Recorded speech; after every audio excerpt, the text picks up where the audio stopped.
जो आज हम वंश शुरू करने वाले हैं वो कौन सा वंश है? दिल्ली सल्तनत का तुगलक वंश। तुगलक वंश कब से शुरू होता है आपका? 1320 से 1414 तक, यानी कि दिल्ली सल्तनत का सबसे लंबी अवधि तक चलने वाला वंश कौन सा है? तुगलक वंश है। सब सर्वाधिक अवधि वाला वंश कौन सा रहा? तुगलक वंश रहा। दूसरी चीज, ये तुगलक वंश थोड़ा खास किसी कारण से रहा। एक, यहाँ पर अभी तक जितने भी लोग राजा बन रहे थे या जो भी वंश यहाँ पर अभी तक आ रहा था वो वंश कौन थे? मुस्लिमों के थे। तो वहाँ पर सारे मुस्लिम परिवार के ही लोग थे जो क्या कर रहे थे? राजा बन रहे थे। यहाँ पर थोड़ा सा चेंजेस आ गया। इस वंश के जो राजा बने उसमें उन लोगों के जो पिता रहे वो मुस्लिम रहे और उनकी माताएं हिंदू रही, यानी कि यहाँ पे एक मिक्सचर जो जनरेशन हुई वो आपके तुगलक वंश के राजा बनते हैं। एक तो इस चीज के लिए खास बात है। और दूसरी, ये वंश दिल्ली सल्तनत का पहला वंश हुआ जो नहर निर्माण के लिए जाना जाता है, यानी कि नहरों का निर्माण दिल्ली सल्तनत में किन राजाओं ने शुरू किया? तुगलकों ने शुरू किया। ठीक है, तो शुरुआत करते हैं सबसे पहले तुगलक। ये तुगलक नाम कहाँ से आया और क्या इसका कोई और नाम भी है? अब इन तुगलकों के बारे में बात की जाए तो इसको आपने एक नाम सुना होगा, करोना। ये नाम तो कोई भूल नहीं सकता है ना? इस वंश को करोना तुर्क वंश या करोना वंश भी कहा जाता है। ठीक है, इन्होंने भी 2 टीके लगाए आपके, फर्स्ट डोज और सेकंड डोज, है ना? यानी कि इनके पिताजी कौन हैं? मुस्लिम परिवारों के हैं। अब माताजी कौन है? जाट महिलाएं हैं, जाट परिवार की महिलाएं। तो एक तरीके से मिक्स जनरेशन कह सकते हैं। ठीक है, तो याद रहेगा इसको अन्य किस नाम से जाना जाता है? करोना वंश। तो अब जो उन्होंने भी लिखा है कि ये करोना वंश वाले लोग हैं, ये करोना है क्या, नाम कहाँ से आया? तो इतिहासकार बताते हैं कि जो आपका कौन सा क्षेत्र है, तुर्किस्तान है। ठीक है, कौन सा क्षेत्र है? तुर्किस्तान वाला जो क्षेत्र है, तुर्किस्तान की जो पहाड़ियों वाले क्षेत्र में रहने वाले निवासियों को क्या कहा गया? करोना तुर्क वंश कहा गया, करोना लोग कहा गया।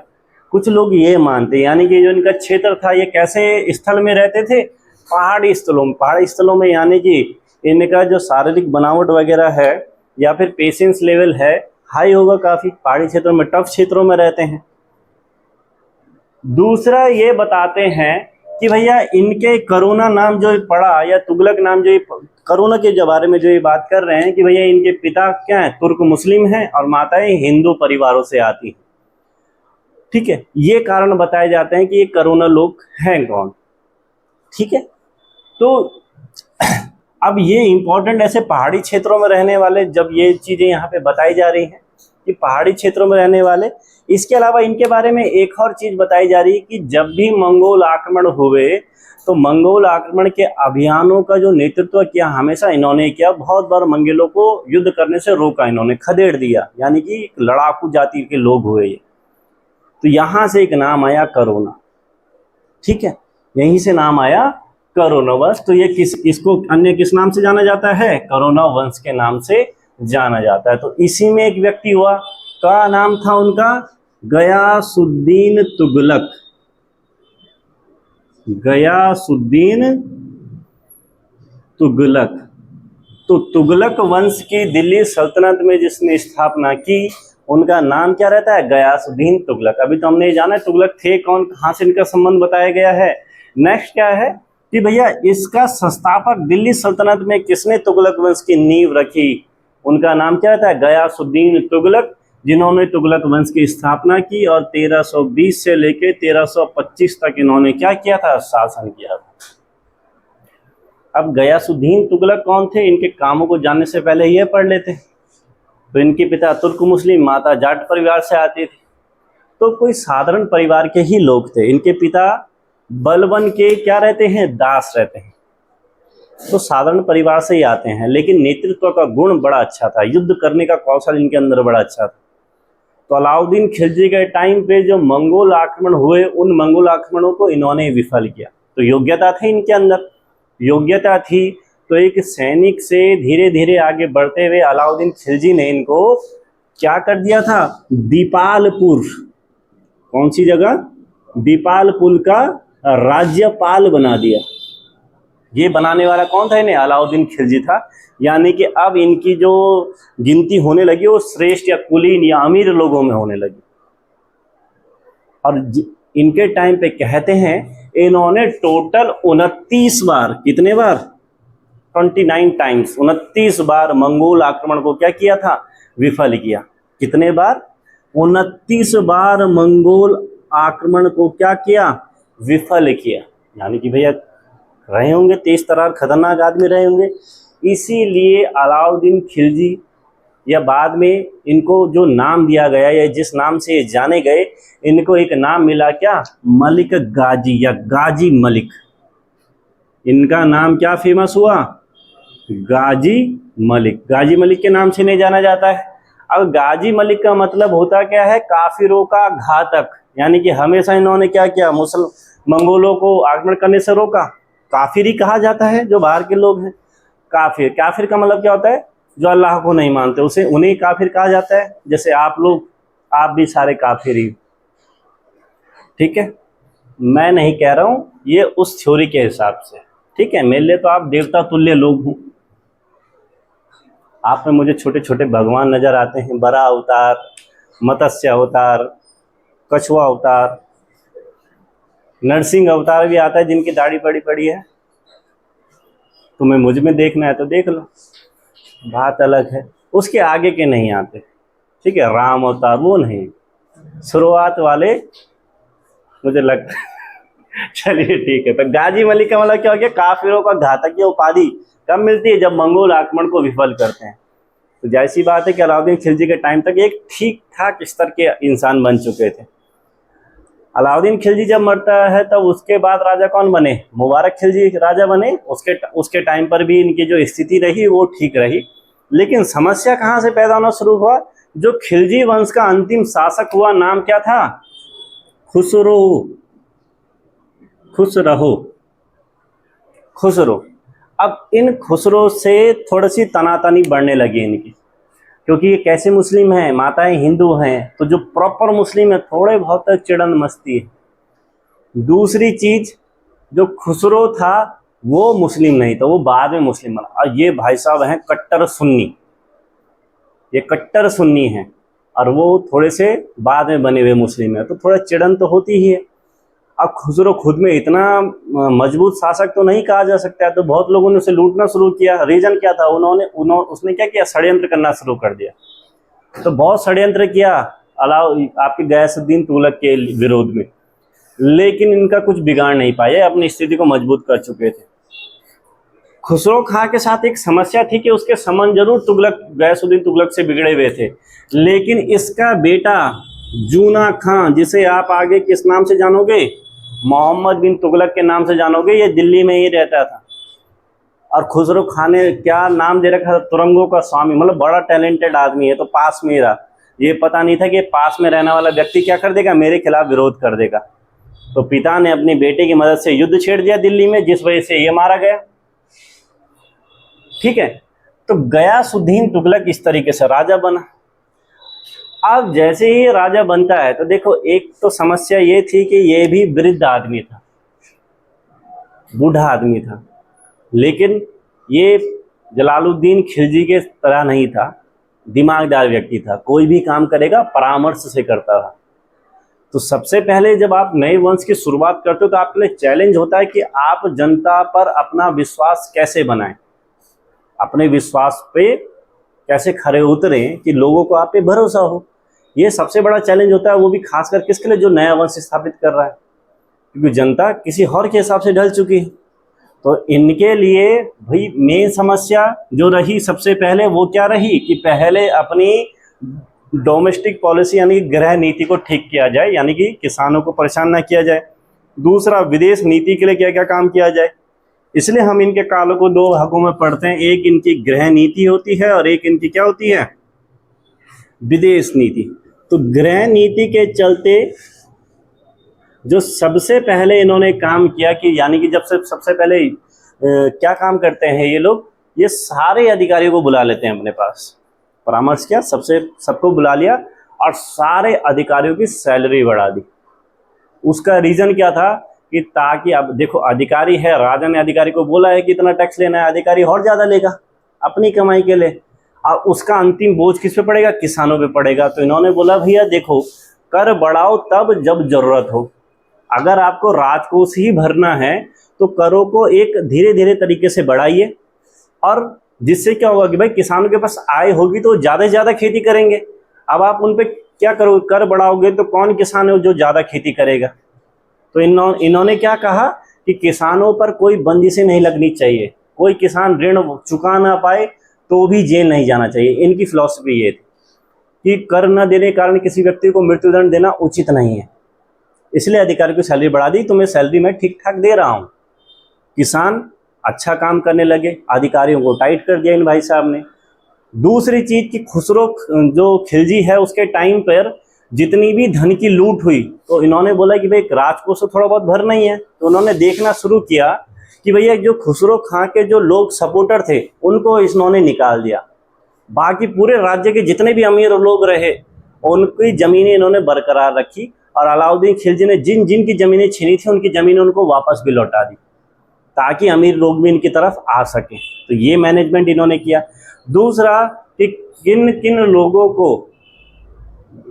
मतलब गैर संवैधानिक तरीके से, मतलब गलत तरीके से पैसा मिला है या जमीनें मिली है, तो उनसे इन्होंने बोला कि भैया अब पैसा क्या करो, वापस लौटाओ। तो काफ़ी लोग तो आ गए जिन्होंने पैसा इनको वापस लौटा दिया कि हाँ भाई हमें भी मिला था, लेकिन एक व्यक्ति से इनके क्या हो गई, थोड़ी सी मतभेद हो गए, और उस व्यक्ति का नाम था निजामुद्दीन औलिया। निजामुद्दीन औलिया को राजा की तरफ से मिला था 5 लाख टंके, जाहिर सी बात है बहुत बड़ी रकम है। तो इन्होंने उनसे भी कहा कि भैया आपको मिला है तो दीजिए, लेकिन निजामुद्दीन औलिया ने देने से मना कर दिया। तो मतभेद हो चुका था, बस मौका नहीं मिला कि निजामुद्दीन औलिया को मारे कैसे। अब देखो एक मतभेद का तरीका ये कि पैसे मिले हुए, दूसरा ये निजामुद्दीन औलिया सूफी संत हैं, यानी कि सूफी का मतलब क्या हो गया, जो नाच या गाकर आराधना या भक्ति करते हैं। जैसे हम यहाँ पढ़ते हैं ना मीराबाई की भक्ति, उनके भक्ति करने का तरीका अलग था, नाच गा के भगवान को पूजना। हमारी भक्ति का तरीका अलग है, जबकि मुस्लिम धर्म में इसको गलत माना गया है। ये व्यक्ति सुन्नी है यानी कट्टर मुस्लिम है, तो उनके लिए ये सूफी मत बेकार गलत होता है। एक तो वैचारिक मतभेद भी रहते हैं, दूसरा पैसे की लड़ाई रहती। तो ये अपने सारे लोगों को, जितने भी विद्वान के दरबार में थे, सबको बुला लेते हैं कि भैया देखो जरा क्या क्या हो सकता है। तो उन्होंने बोला भैया उसके खिलाफ एक भी सबूत नहीं है, आप क्या करो। तो जब कुछ सबूत मिला नहीं तो इन्होंने गलत तरीके से भी उसको नहीं मारा, इसलिए छोड़ा। यानी कि इनकी तनातनी तो हुई थी लेकिन कुछ कर नहीं पाए। बट यह है कि अपने अधिकारी को सैलरी बढ़ाकर उन पर कंट्रोल कर कर इन्होंने प्रशासन को तो मैनेज कर दिया था। तो इसलिए इनकी तुलना बलबन से की जाती है कि बलबन के समय भी प्रशासनिक अधिकारियों को इस तरीके से ही मैनेजमेंट किया गया था, तो इन्होंने भी ऐसा ही किया। तो डोमेस्टिक पॉलिसी तो इन्होंने बढ़िया बना दी इसलिए। दूसरा कि सूचनाएं जल्दी से आदान प्रदान हो सके, इसलिए ये क्या करते हैं, डाक विभाग का निर्माण करते हैं। इसलिए क्या करते हैं, डाक विभाग का निर्माण करते हैं। बिल्कुल अच्छे घुड़सवार उसमें रख दिए गए, सैलरी बढ़ा दी गई, डाक एक दिन में 100 मील से ज़्यादा पहुंच जाती थी, यानी कि डाक व्यवस्था में तेजी लाई। और इस डाक विभाग का जो प्रधान होता था उन्हें क्या कहते थे, बरीद ए मुमालिक। क्या कहा गया, बरीद ए मुमालिक। ठीक है। दूसरा कि जो आक्रमणकारी या लुटेरे किसानों को लूटते हैं उनके लिए दुर्ग बना लेते हैं और नहरों का निर्माण शुरू करवा देते हैं ताकि कृषि और अच्छे से हो पाए। यानी कि दिल्ली सल्तनत में अभी तक किसी शासक ने नहर का निर्माण नहीं किया। पहला शासक नहर निर्माण करने वाला कौन था, देखो सबसे ज्यादा नहर निर्माण करने वाला वो हम फिरोज तुगलक पढ़ेंगे बाद में, लेकिन सबसे पहले नहर का निर्माण करने वाला व्यक्ति कौन मिलेगा हमें, गयासुद्दीन तुगलक मिलेगा। इन्होंने नहर का निर्माण किया सबसे पहले। ठीक है। डाक विभाग का निर्माण किया, ये सारी चीजें ये कर रहे हैं। ठीक है। दूसरा कि भैया जो लुटेरों से बचाने के लिए किसानों के लिए दुर्ग बनाना शुरू किया और अपने लिए भी तुरंत जैसे राजा बनते तो अपने लिए भी एक क्या करते हैं, एक जगह बसा लेते हैं। और उस जगह का नाम क्या रखा जाता है? तुगलकाबाद।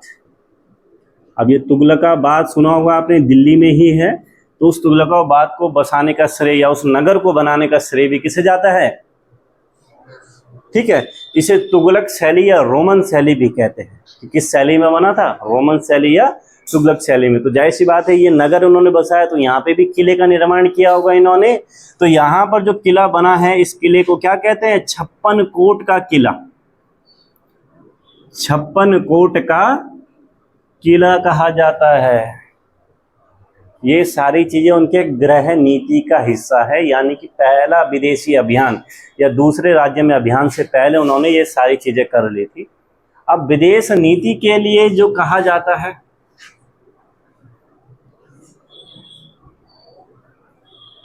ठीक है, विदेश नीति के लिए जो कहा जाता है कि भाई इस टाइम पर अलाउद्दीन खिलजी ने एक जगह पर आक्रमण किया था। उस जगह का नाम था वारंगल। वारंगल कहाँ पड़ता है? आपने तेलंगाना का नाम सुना होगा, है ना?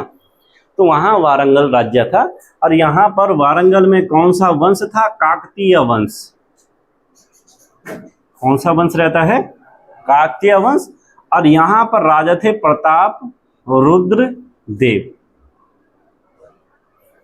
यानी कि जो इनका पहला अभियान होता है। अब इसमें क्या हुआ कि अलाउद्दीन खिलजी ने टाइम पे तो यहाँ पे आक्रमण हुआ था। वो कोहिनूर हीरे वाली जो बात आती है, मलिक काफूर ने यहाँ पे आक्रमण किया था। लेकिन जैसे अलाउद्दीन खिलजी आपके दुनिया छोड़ के जाते हैं, उसके बाद ये खुद को स्वतंत्र घोषित कर लेते हैं। इम्पोर्टेंट क्षेत्र था धन की दृष्टि से। इसलिए क्या होता है कि गयासुद्दीन तुगलक यहाँ भेजते हैं अपने बेटे को। बेटे का नाम था जूना खां। बेटे का नाम क्या रहता है? जूना खां, मोहम्मद बिन तुगलक। अब मोहम्मद बिन तुगलक का दिमाग भी थोड़ा अलग ही चलता था। पढ़े लिखे आदमी थे, तेज तरार आदमी थे। तो जाहिर सी बात है, पढ़े लिखे इंसान हैं, तेज तरार हैं, और राजा जो है वो अपने ही पिता हैं, लेकिन क्या है? बुजुर्ग हैं। अब सत्ता के लिए परिवार नहीं देखा जाता, सत्ता तो चाहिए। तो होता है ना भाई कि हमें भी राजपाट चाहिए। तो बहुत आरोप लगते हैं जूना खां पे कि इन्होंने अपने पिता के खिलाफ बहुत षड्यंत्र किए। तो भेजा यहाँ पे जूना खां को। तो पहली बार जब वारंगल ये गए, 1322 मिलता है, तो वहाँ पर क्या हुआ कि ये कहा जाता है कि वहाँ पर बीमारियाँ बहुत ज़्यादा फैली हुई थी। और वहाँ के जो ये हिंदू शासक, हिंदू लोग थे, ये इकट्ठे हो गए, जिस वजह से ये उस जगह को जीत नहीं पाए। यानी कि पहला अभियान क्या हो गया? फेल हो गया। कई लोग इसमें मोहम्मद बिन तुगलक का नाम भी फंसाते हैं कि भैया वो चाहता ही नहीं था कि ऐसा कुछ हो। लेकिन पिताजी मानने वाले नहीं थे। पिताजी ने इनको दोबारा कहाँ भेजा? वारंगल भेजा। यानी कि 1323 में फिर से वारंगल भेजा। अब उन्होंने बोला पिताजी मानेंगे नहीं, बार बार भेजते रहेंगे, इससे अच्छा है कि इस बार क्या करो, हरा ही दो। वहाँ जाते जाते हैदराबाद वाले कुछ क्षेत्र पे अटैक कर लेता है, ये जीत जाता है और लास्ट में अपनी सेना लेके खड़ा हो जाता है। कहाँ? वारंगल में। तो वहाँ के राजा को इस बार ये क्या करता है? परास्त कर देता है। यानी कि इसने प्रताप रुद्र देव को कब परास्त किया? 1323 में। राजा कौन है? गयासुद्दीन तुगलक पिता है। गया कौन है यहाँ पे? मोहम्मद बिन तुगलक गया। तो यहाँ पे जब ये जीता तो जीत के बहुत सारा धन वन लेके और उसको अपने अधीनस्थ करके वापस निकला। अब तेलंगाना से ऊपर बढ़े, तो ऊपर बढ़ते बढ़ते फिर ये एक क्षेत्र में पहुंचे। वो क्षेत्र था उत्कल। ये नाम आपने सुना होगा ना, राष्ट्रगान में सुनते होंगे। उत्कल कहाँ का नाम हुआ? उड़ीसा का। तो मोहम्मद बिन तुगलक ने यहाँ पर भी अटैक कर दिया। बेचारा राजा को पता ही नहीं था अटैक करेगा, अचानक से कर गया। राजा भाग गया। यहाँ से मोहम्मद बिन तुगलक बहुत सारा धन लेके आया और इसके साथ साथ 50 हाथी भी लेके आया। अब ये हाथी का यूज आगे करेगा, इसलिए हाथी इंपॉर्टेंट है। ठीक है, तो इस तरीके से जीत के आया मोहम्मद बिन तुगलक। तो इस टाइम पर वो तुगलकाबाद शहर बचा चुका था, सारी चीज़ें बढ़िया चल रही थी। लेकिन इस टाइम पे बंगाल का भी किसी का नहीं हुआ। वहाँ पे कुछ अलग ही राजनीति चलती थी। बंगाल में इस टाइम पे सिविल वॉर, गृह युद्ध चल रहा था। वहाँ का राजा फिरोज शाह बेचारा मर गया। उसके 3 बेटे, शहाबुद्दीन, गयासुद्दीन और नासिरुद्दीन, 3 बेटे। कौन राजा बनेगा इसलिए क्या हो रहे हैं? लड़ रहे हैं। अब हुआ क्या कि उसमें एक पूर्वी बंगाल का सूबेदार रहता है, गयासुद्दीन नाम का व्यक्ति। वो क्या करता है उस टाइम पे, जो बंगाल की राजधानी रहती है, राजधानी कहाँ रहती है? लखनऊ। बंगाल की राजधानी कहाँ थी? वो लखनऊ पे क्या कर लेता है? अपना अधिकार कर लेता है। तो जो तीसरा भाई रहता है नासिरुद्दीन, अब देखो राजा कौन नहीं बनना चाहेगा, हर कोई चाहेगा। नासिरुद्दीन को भी राजा बनना था, पर कैसे बने? भैया बैठ गए गद्दी पर, तो वो दिल्ली सल्तनत से मदद मांगता है और उसकी इस पुकार को हमारे गयासुद्दीन तुगलक जी सुन लेते हैं। तो गयासुद्दीन तुगलक उनकी मदद के लिए कहाँ जाते हैं? बंगाल जाते हैं। लेकिन उनको ये नहीं पता रहता कि ये अभियान मेरे जीवन का अंतिम अभियान होगा। तो वो यहाँ पे गए, बंगाल अभियान पे जाते हैं 1325 में। तो यहाँ पर वो हटा देते हैं और नासिरुद्दीन जिसने उन्हें बुलाया था उनको गद्दी पे बिठा देते हैं और वो दिल्ली सल्तनत की अधीनता क्या कर लेता है? स्वीकार कर लेता है। लेकिन बंगाल में उनको एक खबर पता चलती है कि मेरा बेटा वहाँ चालबाजियाँ कर रहा है। अब हमने निजामुद्दीन औलिया का नाम पढ़ा था, गयासुद्दीन तुगलक और उनके बीच में कैसे संबंध थे? खराब संबंध थे। लेकिन जो आपका मोहम्मद बिन तुगलक है उनका क्या बन गया? भक्त बन गया। और उन्होंने बोला कि अब तो यही बनेगा सुल्तान, और अमीरों को उसने अपने तरफ करना क्या कर दिया? शुरू कर दिया। ये खबर मिल रही है गाजी मलिक को, कहाँ? बंगाल में, कि मेरा बेटा अच्छा ये कर रहा है। दूसरा कि और जो ज्योतिष वगैरह थे उन्होंने घोषणा क्या कर दी कि गाजी मलिक दिल्ली ही नहीं पहुंचेगा। वो हर पर्सन कैसे नहीं पहुंचूंगा? गाड़ी मिलेगी तो जरूर पहुंचूंगा। सुबह 7 बजे के रोडवेज में जाऊंगा, पर जाऊंगा जरूर। 7 बजे जाती है ना, हाँ जाऊंगा, लेकिन जाऊंगा जरूर। तो घोषणा ही हो गई वहां दिल्ली में। अब ये फटाफट निकला कहाँ? दिल्ली के लिए। अब दिल्ली में मारना थोड़ा टफ है, प्लानिंग कैसे करें?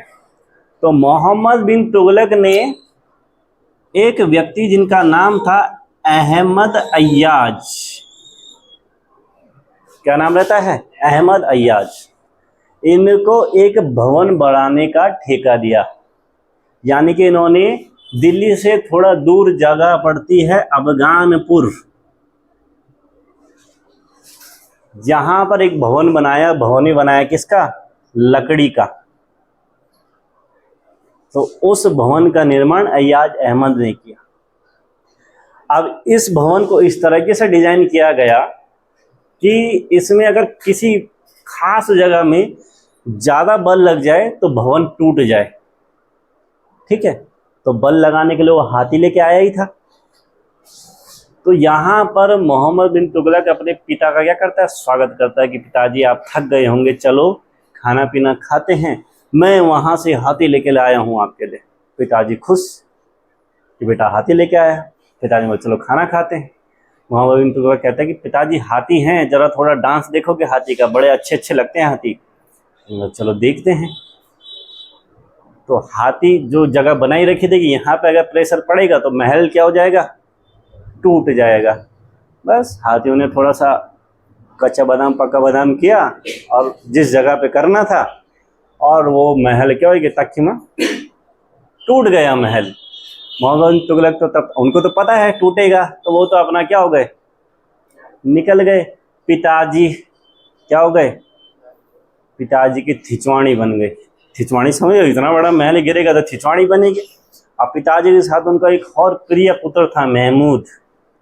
वो पिताजी ने सोचा इसको बचा लूं, तो कोशिश की, लेकिन थिचवाणी में एक आलू हो या 2 आलू हो, पिसते तो सारे हैं। महल के अंदर दोनों के क्या बन गए? अभी रेड चटनी बोलो हरी चटनी बोलो, बन गया। दोनों वहीं क्या हो गए? खत्म हो गए। और कहा जाता है कि जूना खां यानी कि मोहम्मद बिन तुगलक ने अधिकारी वहां लेट में पहुंच सके इसके लिए प्रबंध कर रखा था। यानी कि उस मलबे को हटाने में बहुत देरी की, यानी कि वो तब तक क्या हो जाए? मर जाए। तो बहुत सारे इतिहासकार ने मोहम्मद बिन तुगलक को ही इस हत्याकांड का मुख्य आरोपी बताया। कई लोग तो बोलते कि ऐसा नहीं है, लेकिन अधिकतर लोग क्या मानते हैं कि मोहम्मद बिन तुगलक ने ही अपने पिता की हत्या की थी। यानी कि इसकी हत्या लकड़ी के भवन में दबने के कारण होती है गयासुद्दीन तुगलक की। ठीक है, तो जब मोहम्मद बिन तुगलक राजा बना तो उसने अय्याज अहमद को मुख्यमंत्री बनाया। तो इससे पता चलता है अहमद अय्याज, ये गलत लिख दिया मैंने थोड़ा, अय्याज होगा, अय्याज। ठीक है, तो ये आपका क्या बना? दिल्ली का मुख्यमंत्री बनाया था। इसी ने ही उस भवन का निर्माण किया था, डिजाइन बनाया था। ठीक है, याद रहेगा ये सारी चीजें। तो इसके बाद अब शासक कौन बनेगा? मोहम्मद बिन तुगलक। दिल्ली सल्तनत का सबसे पढ़ा लिखा और इंटरेस्टिंग आदमी जिसको कह सकते हैं हम, क्या नाम है? मोहम्मद बिन तुगलक। ठीक है, 1325 से 1351 तक, जो फेमस किस नाम से हुआ? पागल बादशाह के नाम से हुआ। इसके नाम कभी पूछेगा, क्या याद रखोगे? पागल बादशाह, रक्त पिपासु, रक्त पिपासु। और एक और नाम है इसका, प्रिंस ऑफ मनियर्स। प्रिंस ऑफ मनियर्स यानी कि धनवानों का राजकुमार भी इसे कहा गया। अब क्यों कहा गया पहले समझ लेते हैं। इंपॉर्टेंट राजा है, दिल्ली सल्तनत का सबसे पढ़ा लिखा राजा है। तो ये पढ़ते हैं अब इसके बारे में कि पहले तो इसके बारे में इतनी जानकारी मिलती कहाँ से। तो इसके बारे में जो सबसे विश्वसनीय जानकारी मानी जाती है वो मानी जाती है जियाउद्दीन बरनी की। इन्होंने एक पुस्तक लिखी है, तारीख ए फिरोज शाही। ये पुस्तक किसकी है? बरनी की है, तारीख ए फिरोज शाही। इसमें मोहम्मद बिन तुगलक के बारे में काफ़ी चीज़ें मिलती हैं। अब इसकी बातों में सच्चाई इसलिए भी मानी जाती क्योंकि जो इनके चाचा थे अलाउद्दीन खिलजी, हमने पढ़ा था, अलाउद्दीन खिलजी ने एक उपाधि ली थी ना सिकंदर सानी की, लेकिन किसके कहने पर वो विचार छोड़ दिया था? वो विचार अल्लाह उल मुल्क, दिल्ली के कोतवाल के कहने पे छोड़ दिया था, उनकी बातें सुनता था। वही अल्लाह उल मुल्क इनके क्या रहते हैं? चाचा रहते हैं। यानी कि दिल्ली सल्तनत की अच्छी खासी जानकारी नहीं थी, इसलिए इनकी बातों पर विश्वास ज़्यादा किया जाता है।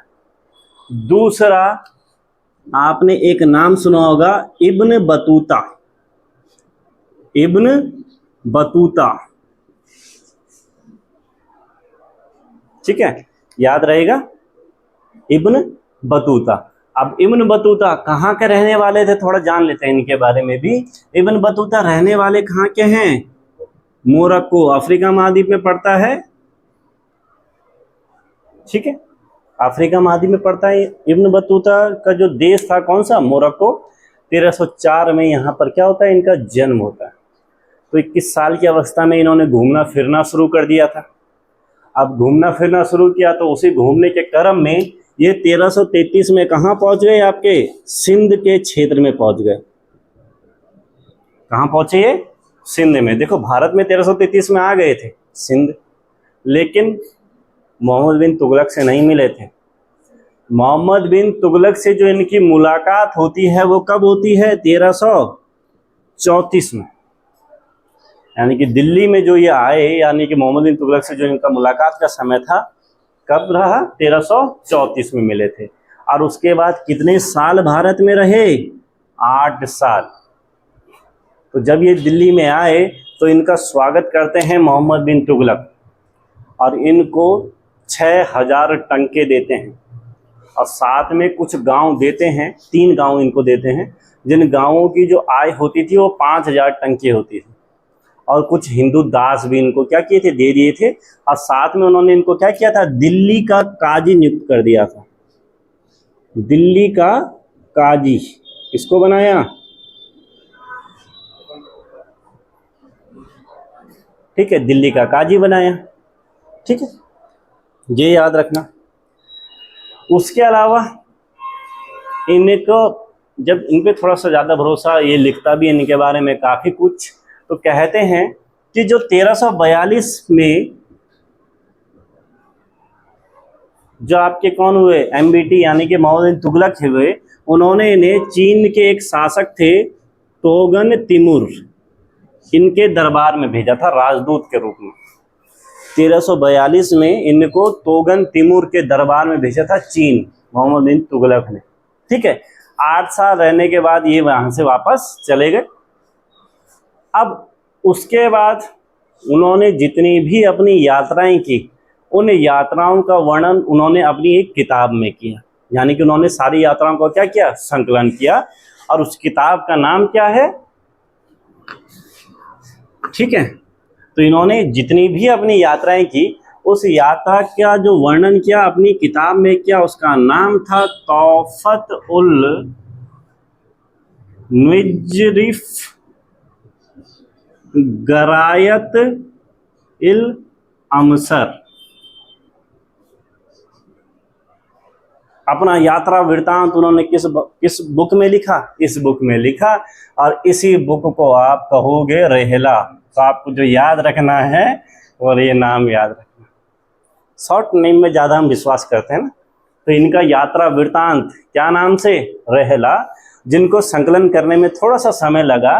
तो ये 1355 में संकलित किया था उन्होंने, यानी कि ये बुक उन्होंने कब लिखी थी? 1355 में लिखी थी। तो काफ़ी वर्णन मिलता है इसमें मोहम्मद बिन तुगलक का।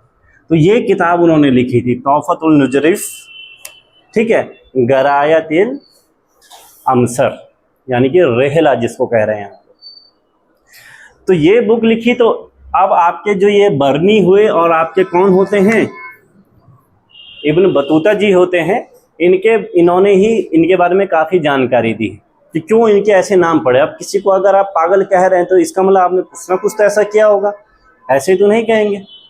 अब इनके सामने भी सबसे बड़ी समस्या थी। अब देखो, एक चीज़ है कि इनके पिता थे कट्टर सुन्नी, लेकिन ये कट्टर सुन्नी नहीं थे। यानी कि दिल्ली सल्तनत का ये एक ऐसा शासक हुआ जिसने हिंदू धर्म को भी ठीक ठाक मान्यता दी, उनके विरोध में कुछ खास काम नहीं किए इसने। और ये दिल्ली सल्तनत का पहला राजा हुआ जिसने सती प्रथा को रोकने का प्रयास किया। दिल्ली सल्तनत का पहला राजा जिसने सती प्रथा को रोकने का प्रयास किया, यानी हिंदू के लिए कुछ काम कर रहा है, यानी कि उदारवादी। मतलब इसने शुरुआत में किसी धर्मगुरु, किसी खलीफा से कोई इजाज़त नहीं लेनी चाहिए। जब आदमी होता है शुरुआती स्तर पे तो उसको ये चीज़ों की आवश्यकता नहीं होती है। जब अपने पास कुछ चीज़ों को अर्जित कर लेगा और उसको खोने का डर जब उसके अंदर बना रहेगा, या अपनी शक्ति को बनाए रखने का डर बना रहेगा, देन वो किसके पास जाएगा? आध्यात्मिक गुरुओं के पास जाएगा, ताकि मानसिक शांति मिल सके। तो यहाँ पर सती प्रथा को रोकने का प्रयास करने वाला दिल्ली सल्तनत का सुल्तान कौन है? मोहम्मद बिन तुगलक है। ठीक है, कौन है? मोहम्मद बिन तुगलक है। इसके अलावा हिंदुओं के त्योहारों में शामिल होने वाला व्यक्ति कौन है? यही व्यक्ति था जो हिंदुओं के त्योहारों में शामिल होता था, होली खासकर।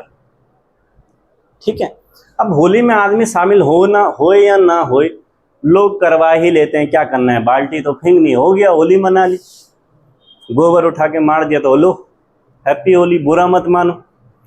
चलिए, वो तो होली में मिलने का तरीका।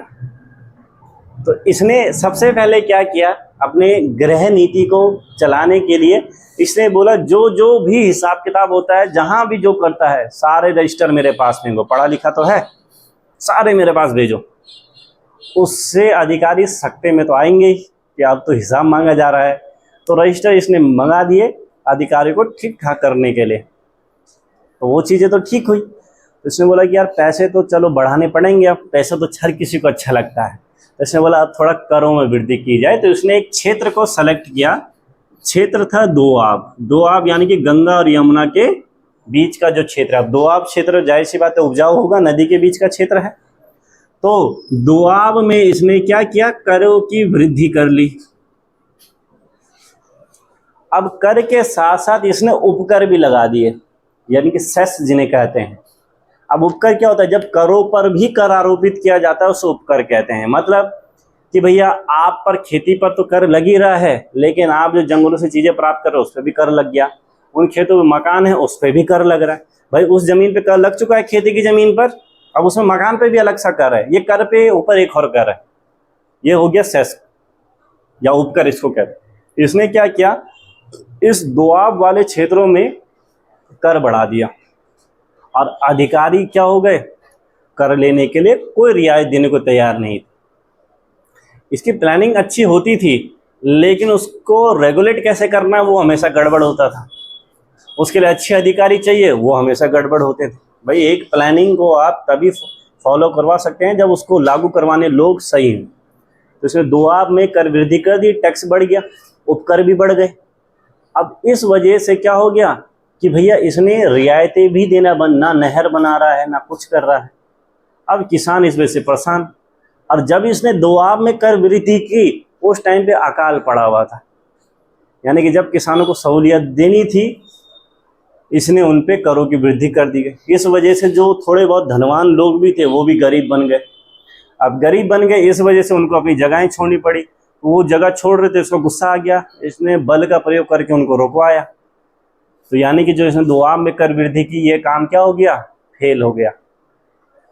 अब इस वजह से कि अब भाई क्या किया जाए, बुलाया इसने थोड़ी टीम टाम को बुलाया, क्योंकि इसका ये था ना कि अगर कोई इसके सामने कुछ बोल देना जरा, इसको कोई भी व्यक्ति अमीर हो जाएगा इसके सामने, कोई पता नहीं है इसका, कोई भी अमीर व्यक्ति कब मर जाए इसका पता नहीं है, ये इसका हाल है। एक वर्णन मिलता है कि एक आदमी आया इसके पास कि भाई साहब आपके वजह से, आपका ही आदेश था, उस वजह से मुझे ना मार पड़ी है, अब मैं गलत था भी नहीं। तो उसने जांच कराई तो उसने देखा सच में ही मेरा ही आदेश था, उसको गलत तरीके से मार पड़ी है। तो उन्होंने बोला कि इनको बदला लेने का अधिकार है।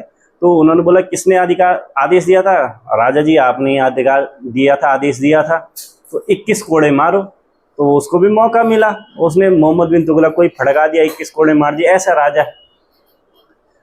एक काजी गया कि आपने मेरी संपत्ति छीन ली है तो भाई इसकी संपत्ति लौटाओ वापस, ऐसा टाइप का राजा है। अगर इसकी बात में हाँ नहीं मिलाई, मारने में टाइम नहीं लगाएगा। तो इसलिए इब्न बतूता कहते हैं कि इसके यहाँ गरीब लोगों को अमीर बनते हुए देखा है और अमीर लोगों को सांप होते हुए देखा है, इस टाइप का राजा है। तो दोआब में कर वृद्धि फेल हो गई। अब क्या करे, अब कृषि को ठीक ठाक करने के लिए इसने एक विभाग बनाया, नया कृषि विभाग, अमीर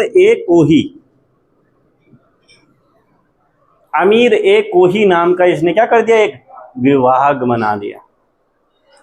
अब जब इसने विभाग बनाया तो इसमें क्या हुआ कि थोड़ा किसानों को सहूलियत दी जाए जिनकी खेती उजड़ गई है। तो इसने बोला कि यार इस क्षेत्र को कृषि लायक बनाते, तो एक 60 वर्ग मील का एक टुकड़ा लिया, 2 साल का टाइम दिया, जिसमें 70 लाख रुपए इन्वेस्ट किए गए कि यहाँ पर इस खेती को कृषि लायक बनाया जाएगा ताकि किसानों को थोड़ी बहुत सहूलियत मिले। लेकिन जो जमीन का टुकड़ा लिया गया था वो अनुपजाऊ था, ठीक है, यानी अरब ऊपर से अधिकारी और अच्छे, तो 70 लाख भी कहाँ चले गए, आपके पानी में चले गए। तो उसका ये विभाग भी क्या हो गया, बेकार ही हो गया। ठीक है, दूसरा काम इसने क्या किया, राजधानी को परिवर्तित करने का प्रयास किया।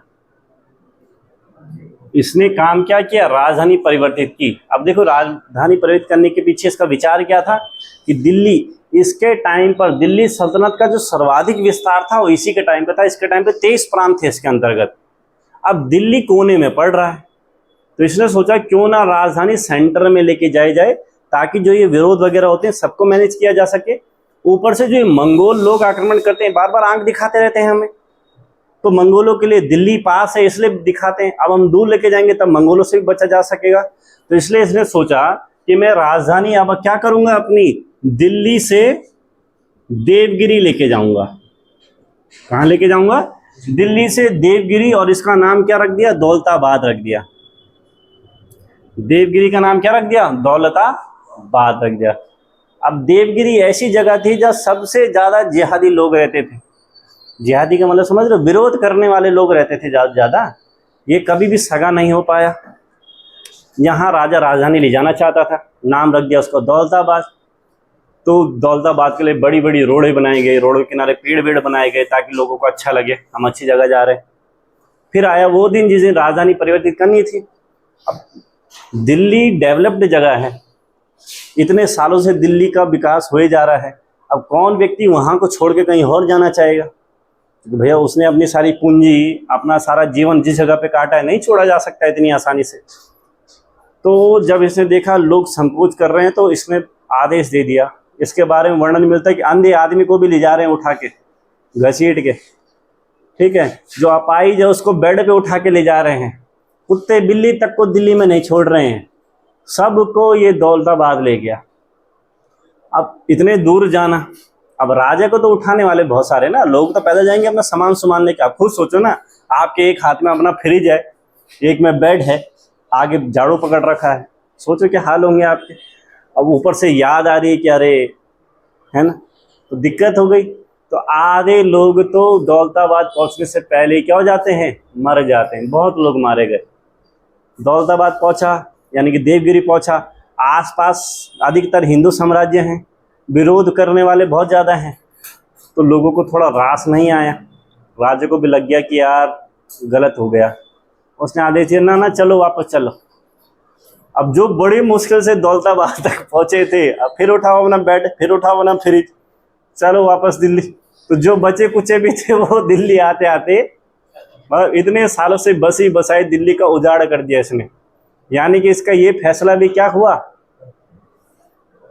नकारा साबित हुआ। तीसरी चीज, उस टाइम पे सामरिक दृष्टि से एक चीज देखी गई कि चांदी में बड़ी कमी आ रही है, ठीक है। फिर इसने कुछ लोगों के बारे में सुन लिया। एक चीन का सम्राट था कोई लुआंग नाम से, या कुतलई खां जिसको कह सकते हैं, ठीक है। और एक फारस का सम्राट हुआ।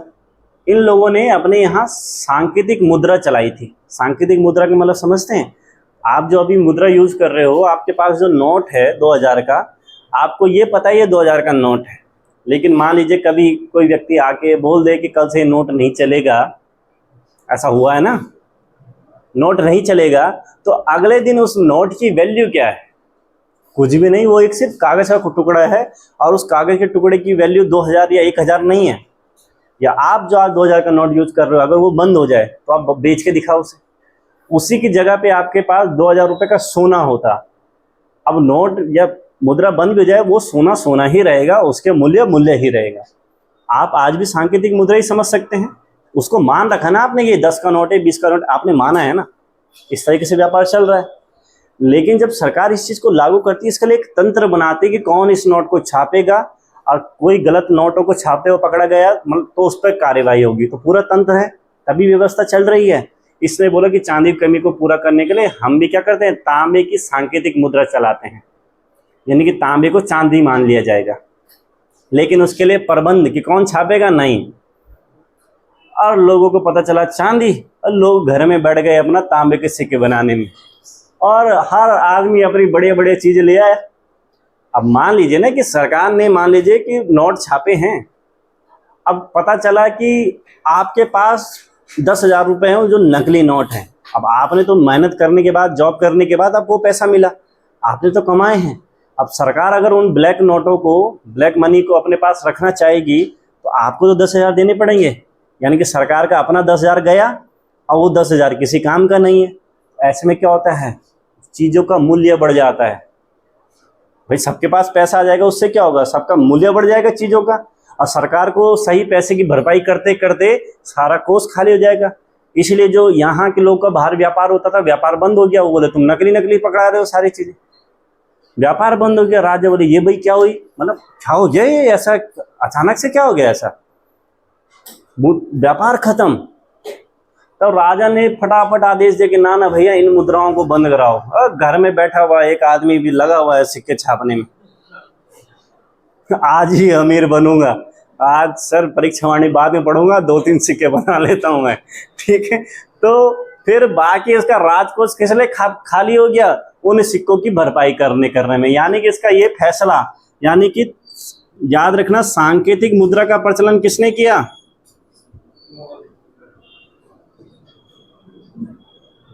ये फैसला भी क्या रहा, इसका फेल हो गया। तो ये गृह नीति वाले जितने मामले इसके रहे, ये सारे के सारे इसके क्या हो गए, फेल हो गए, ठीक है। बाकी इसके टाइम पे अब देखो, जो व्यक्ति किसी की बात ना सुने, वो किसी व्यक्ति की बात सुनेगा जो उसकी क्या करेगा, तारीफ करेगा। अब कुछ लोग विद्रोही लोग इसके दरबार में आ गए और राजा को बोलते हैं, राजा आप तो क्या बैठे हो यहाँ पे, आप तो विश्व विजेता हो। उसने बोला हाँ भाई लगता तो हूँ, मैं यहाँ बैठ के क्या कर रहा हूँ, है ना, विश्व विजेता मैं हूँ। तो विश्व विजेता बनने के लिए इसके 2 अभियान हुए, एक खुरासान अभियान हुआ और एक कराचिल अभियान हुआ। खुरासान आपका ये इराक, ईरान, इधर वाला एरिया, और यहाँ एक राजा था अबू सईद। कौन राजा रहता है, अबू सईद राजा रहता है, जिसके अत्याचार से जनता परेशान थी। और यहाँ के कुछ लोग, कुलीन लोग यहाँ भागकर आ गए थे, जो प्रताड़ित थे। उन्होंने राजा को बोलना शुरू किया। अब देखो मोहम्मद बिन तुगलक क्या कर रहा है, ये लोग उसकी तारीफ कर रहे हैं। मोहम्मद बिन तुगलक 1 साल की सैलरी इनको एडवांस दे रहा है, महान आदमी। और उसके बाद क्या कर रहा है कि हाँ, ये बोल रहे हैं वहां युद्ध करो, जनता का सपोर्ट मिल जाएगा, युद्ध करेंगे। अब तुम दिल्ली में रह रहे हो, दिल्ली का मौसम, वहां तुम कैपरी पहन के घूमोगे, वहां जाओगे तुम पहाड़ी एरिया में, वहां तो ठंडे से मर जाओगे। भेजी सेना तो आधी तो ठंडों से ही मर गई। वापस वही लोग आए जो बता सके राजा को, राजा जी बाकी गए, बाकी बस उतने ही ले गए। अब खुद सोचो, अगर लाख की सेना जा रही है तो 10-15 बच के आ रहे हैं। ये इसके साथ हाल हुआ, यानी कि इसका ये अभियान भी क्या हो गया, फेल हो गया। कराचिल अभियान तो ये बोला जाता है कि भाई हिमालय क्षेत्र में चीन राज्य तो के लिए था, लेकिन कुछ इतिहासकार कहते हैं कि दिल्ली राज्य की सीमा से कुछ मील दूरी तक था, यानी कि कुमाऊं और गढ़वाल के पहाड़ी इलाकों तक इसको माना जाता है। यहाँ भी इसने पहाड़ी इलाके में सेना भेजी। अब पहाड़ जो वहां रह रहा है उनको क्या पता कंडाली नाम की कोई चीज होती है ना, वो तो धनिया पकड़ लेंगे उसे। अब घबराहट मच गई उनके। ऊपर से मौसम ये वाला जो आजकल चल रहा है, मानसून का मौसम, बिक गए। और पहाड़ी लोग तो होते मजेदार हैं, चुप कैसे गए और सारा सामान टपा दिया इनका। अब सैनिक है, अब जब सैनिक है, बिना हथियारों को कैसा सैनिक कैसे लड़ेगा।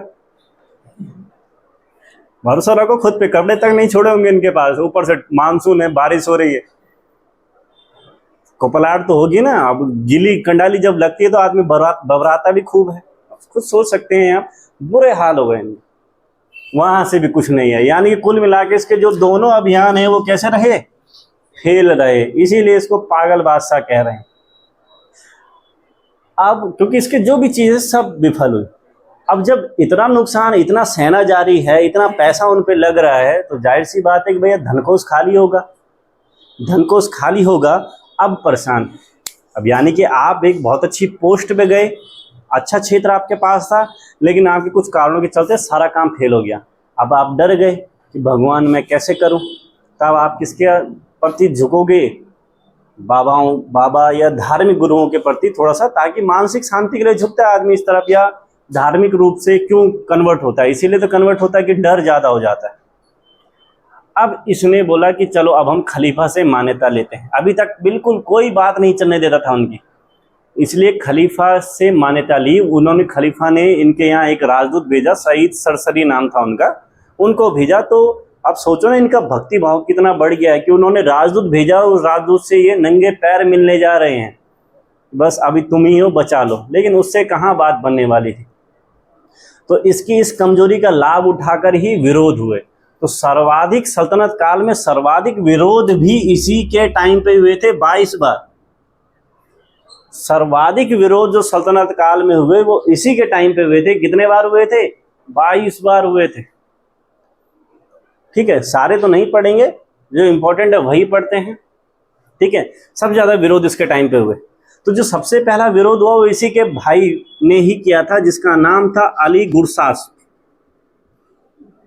इसके काल में जो सबसे पहला विरोध हुआ किसने किया था, अली गुरसास्प, जो कहाँ का, सगर का प्रांत या शासक या इक्तादार कह सकते हैं। सबसे पहला विरोध। अब विरोध जब इतने ज्यादा बढ़ गए तो उसका साम्राज्य छोटा होने लगा। काफी लोगों ने अपने अपने अलग अलग साम्राज्य बना दिए।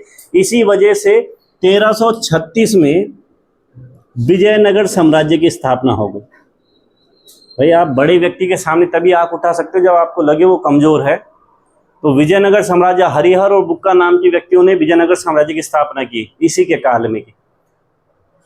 ठीक है, दूसरा, देवगिरी में भी कुछ लोगों ने क्या कर दिया, अटैक कर दिया। उसमें इस्माइल नाम का व्यक्ति वहां पे जो था, नेतृत्व कर रहा था, उसने अटैक कर दिया। ठीक है, और उसने अपनी सीट छोड़ी किस व्यक्ति के लिए, हसन गंगू नाम के व्यक्ति के लिए, कि भैया अब आप राजा बनो, मेरा काम इतने तक ही था। तो उसने क्या किया, वहां पर 1347 में बहमनी साम्राज्य की स्थापना कर दी। तो बहमनी साम्राज्य की स्थापना करने वाला कौन रहता है, हसन गंगू या बहमन शाह जिसको आप कहते हैं। तो ये 2 राज्यों का निर्माण भी इसके टाइम पे हो रहा है। मतलब कुल मिला के इसका प्रशासन ऐसा ही चलता रहा, विरोध होते रहे इसके टाइम पे, बहुत ज्यादा विरोध हुए। यहां तक कि एक गुजरात में एक मोची ने भी इसके खिलाफ विरोध किया था। सोच सकते हो, एक मोची विरोध कर रहा है। अब वो क्या थे कि जितने भी आपके वहाँ के कुलीन लोग थे उसका सपोर्ट, मतलब कुलीन नहीं कह रहा हूँ मैं, जो मध्यम वर्ग के लोग थे वो उसके सपोर्ट में आ गए थे, तो उसने विरोध कर दिया। तो ये वहाँ जाता है विरोध दबाने के लिए, वो विरोध भी दबाता है। लेकिन क्या रहा था इसके साथ, ये अगर मालवा क्षेत्र में जा रहा है तो गुजरात में विरोध हो रहा है, गुजरात जा रहा है मालवा में विरोध हो रहा है, ये बेचारा इधर उधर ही करता रहा। इस वजह से इसकी क्या हो गई, तबीयत खराब हो गई। तो जो अंतिम अभियान इसका कहा गया वो कहाँ का, गुजरात का तगी विद्रोह, गुजरात का तगी विद्रोह। यहाँ जाता है, जाते जाते भाई साहब की क्या हो जाती है, तबीयत खराब हो जाती है। जाते जाते इसकी क्या हो जाती है, तबीयत खराब हो जाती है। तो रेस्ट ले लेता है, 3-4 दिन का रेस्ट लेता है। 3-4 दिन के बाद जब इसे लगता है कि ना मैं क्या हूँ, ठीक ठाक हूँ। एक्चुअली में हुआ क्या कि जब ये वहाँ गया तो कहते हैं कि इसके जो अमीर लोग थे इसके साथ परेशान हो गए थे, इससे पागल आदमी है। उन्होंने इस तरीके से षड्यंत्र रचा कि इसको गुजरात की जगह सीधा कच्छ के रण में पहुंचा दिया। अब ये बोल रहा मैं यहाँ लड़ू किससे, जंगली गधों से? बात भी तो है, कच्छ के रण में भेज दिया बेचारा, वहां किससे लड़ेगा, मतलब रास्ते ही भटका दिया इन्हें। और वो अपने ही लोग थे। वो तो इसका एक समझदार अधिकारी था, उसने कुछ सेना भेजी, उसकी मदद से यहाँ से निकल पाया। और सिंध के जो निचले वाला इलाका है वहाँ एक जगह पड़ती है थट्टा में। कौन सी जगह, थट्टा में। तो बीमार पड़ते पड़ते थोड़ा सा ठीक हो रहा था, तब युद्ध करने के लिए यहाँ पे गया, और यहाँ पर भी पहुँचते हुए फिर इसकी तबीयत खराब हो गई। और फिर भाई साहब क्या हो जाते हैं, कोरोना से मर जाते। कोरोना वंश के थे ये, क्योंकि टीका कहाँ से लगना था। तो इनकी मृत्यु यहाँ पर हो जाती है 20 मार्च